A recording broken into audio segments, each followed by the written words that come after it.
सभी साथियों दोस्तों को संबोधित श्री का जय जिनेन्द्र और नमस्कार।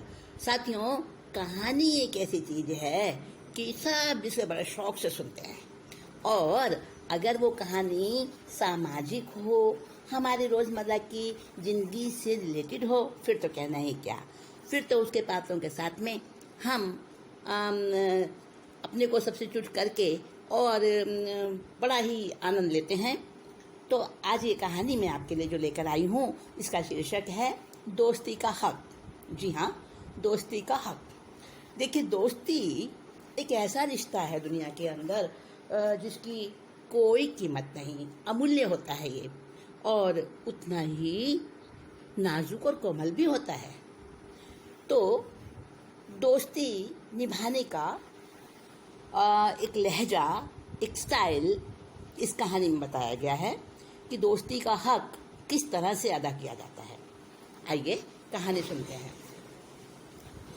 सुपर डिटेक्टिव नवनीत और उसका ऑफिस, वो अपने सजे सजाए बड़े सारे ऑफिस में बैठा था, और नवनीत बंसल ने इजी चेयर पर बड़ी बेचैनी से पहलू बदला।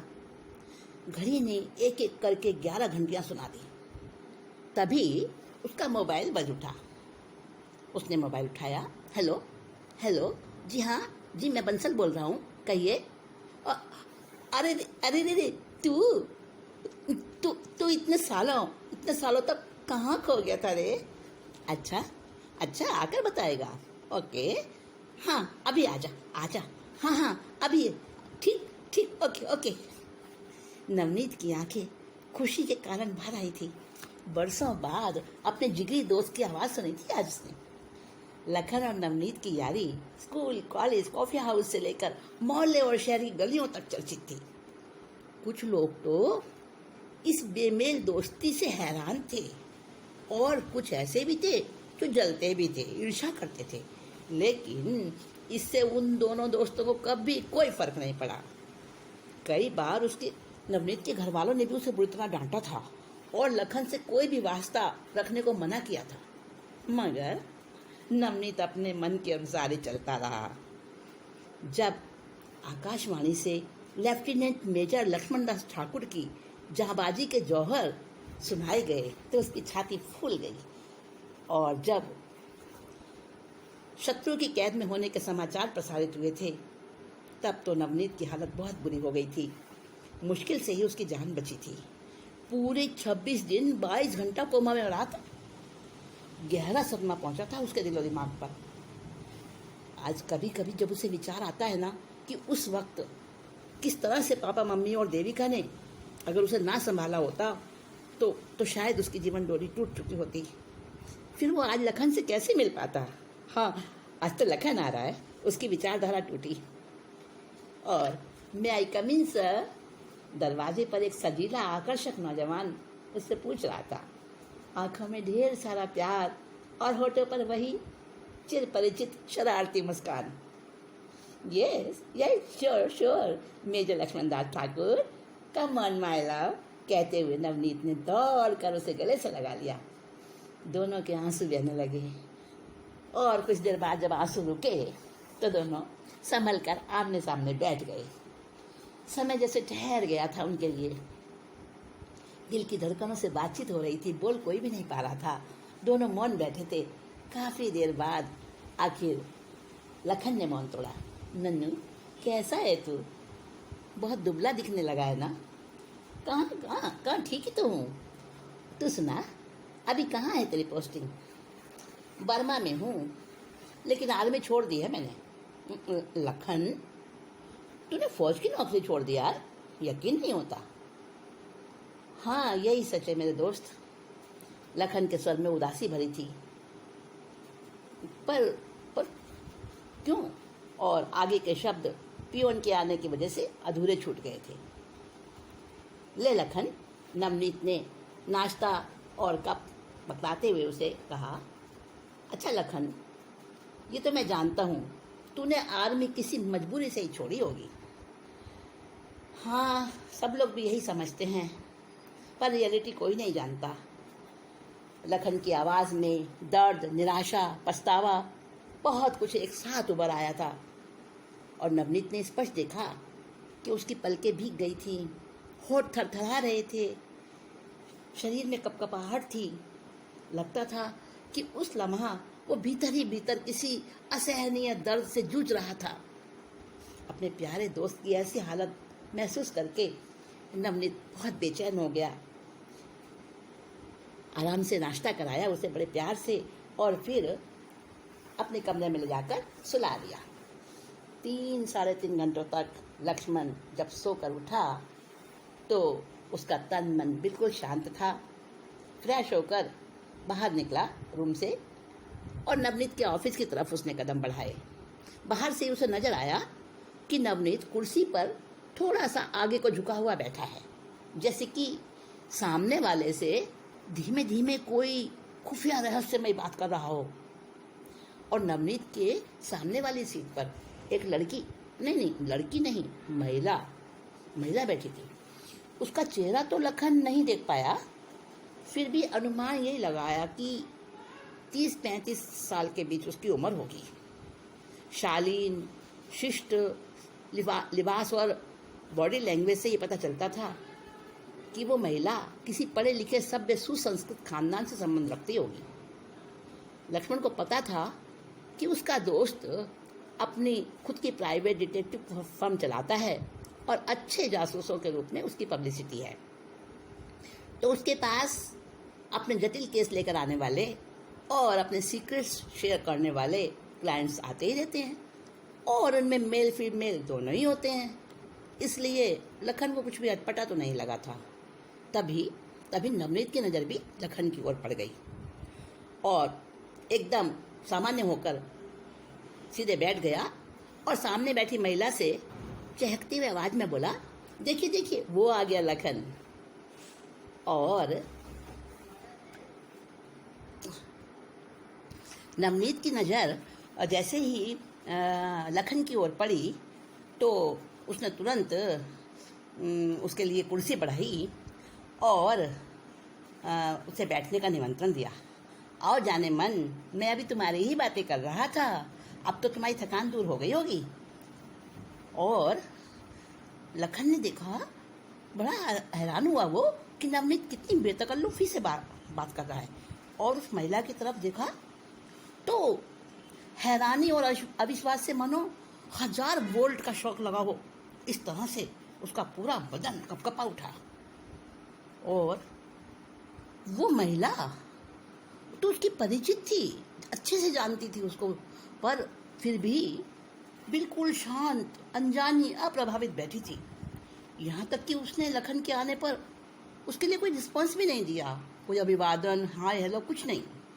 जबकि वो लखन से बहुत गहरे जुड़ी हुई थी, पुरानी परिचित थी, फिर भी किसी रूठे हुए बच्चे की तरह उसकी उपस्थिति से अनजान बनने का सफल अभिनय कर रही थी। और नवनीत दोनों को देख रहा था, स्टडी कर रहा था पूरा, अपने प्रोफेशनल नेचर के अनुसार जूबी और लक्ष्मण के भावों का इंस्पेक्शन कर रहा था। और लखन जूबी को वहां देखकर असमंजस में था, सोच रहा था कि उसका पीछा करती हुई जूबी यहाँ तक भी आ पहुंची। अब और क्या चाहती है ये मुझसे? मेरा दिल वीरान बनाकर, ऊंची पोस्ट और सम्मान देने वाली आदमी की नौकरी छुड़ाकर मुझे बर्बाद करने के बाद अब क्या लेने आई है ये यहाँ? लखन की आंखें गुस्से से लाल होने लगी। विचारों का तूफान उसके अंदर उठ रहा था। अगर नवनीत वहां नहीं होता तो वो जूबी को मार ही डालता। इस तरह का जुनून लखन पर हावी हो रहा था। परंतु नवनीत तो बड़ा कुशल खिलाड़ी, और नवनीत ने बड़ी अच्छी प्रकार से, बहुत ब्यूटीफुल तरीके से सिचुएशन संभाल ली। बोला, यार लखन, इनसे मिलो, ये भी बर्मा की हैं, तुम बर्मा में थे ना, ये भी बर्मा की हैं, मिसेज उत्तरा पांचाल। और परिचय सुनकर, नाम सुनकर तो मानो लखन जड़ हो गया। सोचने लगा, ओ गॉड, तो जूबी तुम नाम और पहचान बदलकर यहाँ भी अपना घिनौना जाल फैलाने चली हो। मेरे साथ कुछ भी किया तुमने, लेकिन अपने नन्नू की जिंदगी से नहीं खेलने दूंगा तुम्हें। मैं तुम्हें क्या बताऊं, मैं तो अकेली जान, कुछ नहीं बिगड़ा मेरा, मगर इसकी तो फैमिली है, मेरे जीते जी जहरीली नागिन, तू इसकी बगिया की खुशियां नहीं छीन सकेगी। अपनी आर्मी ट्रेनिंग में लखन ने भी बहुत से टैलेंट सीखे थे। दुश्मन के फंदे में फंस जाने पर कैसे पैंतरा बदलना और कैसे निपटना, ये तो उसे बखूबी आता ही था। तो उसने जूबी उस मिसेज उत्तरा की तरफ अपना दाहिना हाथ बढ़ाया और जवाब में हल्की सी स्माइल जूबी ने भी पास की और उसने भी हाथ मिलाया। Thanks, so sweet mister Lakshman ji, सिर्फ लखन कहिए, ओनली एंड सिंपली लखन। अपने नाम को स्पेशल अदा से बोलते हुए लखन ने उसको कहा। ओके, उसने कहा और फिर वो तीनों जोर से हंसे। नवनीत देख रहा था कि दोनों कैसी सफल एक्टिंग कर रहे थे। नवनीत के सुझाव पर इस वक्त वे तीनों एक 5 स्टार होटल में चल दिए और होटल में बैठकर वो फैमिली केबिन में बैठकर खाना खा रहे थे। टेबल पर खूब सारे डोंगे और प्लेटें थे, कुछ खाली और कुछ भरे हुए। ये क्या उत्तरा जी, आपने तो कुछ खाया ही नहीं। अरे ये स्वीट्स तो आपने टच भी नहीं की। Any problem? लखन ने जूबी की आंखों में देखते हुए कहा। तो वो सिहर गई, खींच उठी मन ही मन। सोचने लगी, तुम जानकर भी अनजान बन रहे हो लखन, मैं स्वीट्स नहीं खाती हूँ, क्यों आग्रह करे जा रहे हो मेरे से? नो नो नो, ऐसा कुछ नहीं मिस्टर लखन, बस अभी मन नहीं कर रहा। ऐसा कहकर उसने पीछा छुड़ाना चाहा। नवनीत बड़े मजे से दोनों को स्टडी कर रहा था और उसने मानो बीच पिछाव करते हुए कहा, अरे छोड़ो भी यार लखन, मिसेज उत्तरा अभी उलझन में है, ये तो लंच को भी बहुत मुश्किल से तैयार हुई। सॉरी, लखन बोला, मुझे तो भाई खाने में मिठाई जरूर चाहिए। आप नहीं खाते हैं तो बंदा खाए तो इजाज़त है ना। कहकर उसने बंगाली रसगुल्लों पर हाथ साफ करना शुरू कर दिया। और नवनीत को उस वक्त अपने उस यार पर बहुत प्यार आ रहा था। कितना निश्चल और बच्चे जैसा मासूम लग रहा था वो। जब रात को एकांत मिला तो लखन और नवनीत दोनों बैठे। दोनों इस समय सहज थे और दोनों इस वक्त बंसल विला यानी कि नवनीत के घर बैठे थे। सोफे पर अधलेटा होकर नवनीत कहने लगा, यार ये डिटेक्टिव का काम भी हद दर्जे की नॉनसेंस है। सारे दिन हर एक से मिलने, बात करते, हर समय खोजी नजरें, दिमाग को बस रेस्ट नहीं मिलता। माथा पच्ची है। लखन उसके बालों में हाथ सहलाने लगा और मुस्कुरा दिया। अब तभी नवनीत एकदम सीधा होकर बैठा। पर लखन, एक बात बड़ी रिमार्किंग नोट की मैंने। तू भी जाने मन पहुंची हुई चीज है। कब से जानता है जूबी को? नन्नू, जूबी मेरा मतलब है कौन जूबी? क्या कह रहा है तू? लखन हड़बड़ा गया था। जूबी? अरे तू समझा नहीं? अरे लखन, मेरा मतलब है मिसेज उत्तरा, जो मेरे लिए तो जूबी, मेरे लिए तो मिसेज उत्तरा बन के आई और तेरे लिए जूबी। कब मिले थे तुम दोनों, बताना यार। सलाम है तेरे टैलेंट को। सचमुच ही लखन ने फौजी अंदाज में जोरदार सलाम ठोका उठकर। तभी देविका उतरती हुई बोली सीढ़ियों से, भाई साहब, कवायद भूखे पेट करोगे ना तो सेहत बिगड़ जाएगी। चलो चलो, टेबल पर खाना लगा दिया है। नवनीत की पत्नी देविका ऐसा बोलकर अपने पति नवनीत के पास आकर सोफे पर बैठ गई। गुले गुलजार, मेरी सरकार, आप यहाँ बैठेंगी तो हमारे पेट का उद्धार कैसे होगा? नवनीत ने अपनी वाइफ को छेड़ते हुए कहा। इसलिए उठिए जनाब। नवनीत ने बड़े रूमानी अंदाज में अपनी पत्नी को एक हाथ से और दूसरे हाथ से लखन को दोनों को उठाकर कहा तो तीनों जोर से हंस पड़े और उन दोनों को अपने हाथों में थामे हुए नवनीत डाइनिंग रूम में जा पहुंचा, जहां उसके मम्मी पापा और बेटी विनी उनका ही वेट कर रहे थे। देविका ने झट से हाथ छुड़ा लिया। ये देखकर हंसी रोकते हुए बंसल अंकल बोले, अरे सबके सामने हाथ पकड़ कर लाया है बहू, अब क्यों शर्माती हो?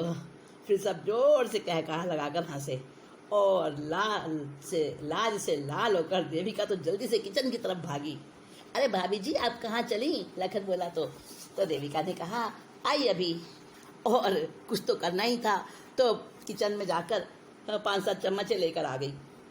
पर टेबल पर तो थी ना चम्मचें, नवनीत बोला। देवी का खाना परोसती हुई फुसफुसाई, चुप रहिए ना प्लीज़। लखन ने देखा कि आंटी अंकल बहुत प्यार से अपनी बहू को देख निहार रहे हैं। उसने सोचा, ऐसे प्यार में डूबे सुखी परिवार को उजाड़ने वाली डायन जूबी, तेरे मंसूबे कभी मैं पूरे नहीं होने दूंगा। उसकी मुट्ठियां उत्तेजना से भिज गई। नवनीत यहाँ भी अपनी जासूसी जारी रखे हुए था। उसे मालूम चल रहा था कि लखन का दिमाग इस तरफ उलझा है।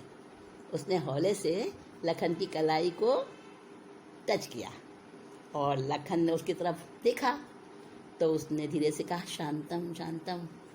जिस तरह उफनता दूध पानी के छींटों से नीचे बैठ जाता है, उसी तरह लखन का फौजी वाला गर्म दिमाग नॉर्मल पॉइंट पर झट से आ गया। वो धीरे से मुस्कुराकर बोला, नन्नू तेरे टैलेंट को डबल सलाम। वहाँ उपस्थित सभी जने ये दोनों दोस्तों की हरकतें देख रहे थे, सुन रहे थे, मगर कोई कुछ भी नहीं समझ पा रहा था। खाना खाने के बाद दोनों फिर से बैठे। नवनीत ने कमरे की चुटकनी लगा दी और फिर सोफे पर लखन के पास जाके बैठ गया। लखन ने बात शुरू की, नन्नू तू तो दिमाग की भी ICID करता है दोस्त। कैसे जान ले तूने सब बातें कि मैं जूबी से मिला था, और कैसे पता लगा लिया तूने? चल अब जल्दी से ये बता दे कि तूने मेरे और जूबी के करीबी रिश्ते को कैसे जान लिया? बर्मा से इतने वर्षों के बाद आया है, दुश्मन के देश से तू मेरे पास आया है। चाहे तू मेरा दोस्त भी है ना, मेरा जिगरी यार भी है ना, तो भी ऐसा कोई बंदा भी मेरे लिए विदाउट डाउट नहीं हो सकता है। यही मानकर मैंने तेरे सोने के बाद समझ गया। डायरी देखी होगी तूने मेरे, और उस डायरी से तूने मेरे पिछले सालों की सारी डिटेल पता लगा ली होगी। Very good very good. अब ये भी जानना मेरे लिए बहुत ज़रूरी है कि मैं सस्पिशियस हूँ, तेरा दोस्त होने लायक हूँ या नहीं। डेफिनेटली मेरा यार किसी क्रिमिनल गतिविधि से नहीं जुड़ा है, ये मैंने डिसाइड कर लिया है। और अगर ऐसा नहीं होता ना, तो मेरा बिहेव तेरे साथ कुछ और ही होता। सोच जरा, फिर मैं तुझे अपनी फैमिली में लाता क्या? Then I am lucky. कहते हुए लखन ने अपने हाथों से खुद ही अपनी पीठ थपथपा ली। तू नहीं भाई, लकी तो मैं हूँ जो ऐसा इनोसेंट दोस्त मिला है मुझे, एकदम डिवाइन ग्लोरी वाला। रियल में लखन, तेरे में फौजियों जैसी एक भी तो बात नहीं है। गुस्से को छोड़ दे तो। इस वक्त दोनों दोस्त एक दूसरे के हाथों में पकड़ कर बैठे थे। इतने में नवनीत ने पूछा, तेरी डायरी में किसी भूत और चुड़ैल का जिक्र भी था भाई, वो मेरे पल्ले नहीं पड़ा। नन्नू देखना, अब वो चुड़ैल तेरे चिपटना चाह रही है, लेकिन मैं उसके नापाक इरादों को कभी पूरा नहीं होने दूंगा। लखन, नवनीत ने बड़ी कोमलता से उसकी पीठ पर हाथ फेरा। शांत रहे मेरे भाई, मुझे कुछ नहीं होगा। मैं उस जूबी अथवा उत्तरा के गैंग की तलाश में लग गया हूँ। बहुत सारा काम तो मैंने पूरा भी कर लिया है, सिर्फ मौके के कुछ सबूत और चाहिए मुझे बस। अगर तू इसमें थोड़ा सा मुझे कोऑपरेट कर दे तो। नन्नू तूने पता भी लखा लिया? नन्नू तू क्या है मेरे यार, इतना फास्ट? लखन को जैसे अपने कानों पर विश्वास ही नहीं हो रहा था। हाँ लखन, तेरी डायरी से भी मुझे इस केस में बहुत हेल्प मिली है। अगर तू अपने बारे में अपने बीते हुए पास्ट के बारे में थोड़ा डिटेल से बता दे तो मेरे भैया एक बहुत बड़े स्मगलर गैंग को हम पकड़ सकेंगे। मैं समझता हूँ कि तू इसके लिए तैयार होगा। ऑफ कोर्स, मगर नन्नू इससे मेरे ऊपर तो कोई। अरे नहीं, आई प्रॉमिस। नवनीत ने उसे आश्वासन दिया। लखन, तुझ पर कोई भी हाथ नहीं आने दूंगा मैं, आखिर तू मेरा जिगरी दोस्त है। नन्नू, मुझे बहुत बार तेरा ख्याल आया था। मैं सोचता था कि मेरा नन्नू पुलिस और कानून के लंबे हाथ रखता है, तो उसको सभी कुछ मैं बता दूं और अपनी सारी मुसीबतों से छुट्टी पा लूं। मगर हाँ, तुम्हारी डायरी में कई जगह मुझसे ना मिल पाने का बड़ा अफसोस तुमने लिखा है, और फिर हालातों ने खुद ही तुम्हें बर्मा छोड़कर मेरे पास आने को लाचार बनाया, ये भी तो मुझे मालूम चल गया है। कुछ नहीं है मालूम तुम्हें, कुछ नहीं है तुम्हें पता, तड़पता हुआ सा लखन बोला। मैं तुम्हें सब बताऊंगा, और उन्मत्त सा होकर लखन बड़बड़ाया जा रहा था। नवनीत उसके भीतर में उठने वाले तूफान को समझ रहा था। उसने उसे पानी पिलाया, तसल्ली से बिठाया। 2-4 पल खामोश बैठने के बाद लखन जब थोड़ा सा स्वस्थ हुआ तो उसने बताना शुरू किया अपनी बीती हुई उस जिंदगी का जो गुमनाम थी और जिसके बारे में कुछ नहीं जानता था नवनीत और कोई भी। तो आखिरकार मेजर लक्ष्मण सिंह ठाकुर ने यानी लखन ने क्या बताया अपने पास्ट लाइफ के बारे में, आप भी जानने को बहुत उत्सुक होंगे। तो चलिए थोड़ी सी वेट कर लेते हैं। नेक्स्ट मीटिंग में ये हम जानेंगे कि लखन ने क्या बताया नवनीत को और आगे की कहानी किस प्रकार से मोड़ लेती है। तो चलिए अभी तो हम विदा लेते हैं। संबोधिश्री जल्दी से फिर से आपके साथ में बैठेगी और ये कहानी दोस्ती का हक हम बहुत जल्दी पूरी करेंगे। तब तक के लिए नमस्कार, जय जिनेंद्र। सभी साथियों दोस्तों को संबोधिश्री का जय जिनेंद्र।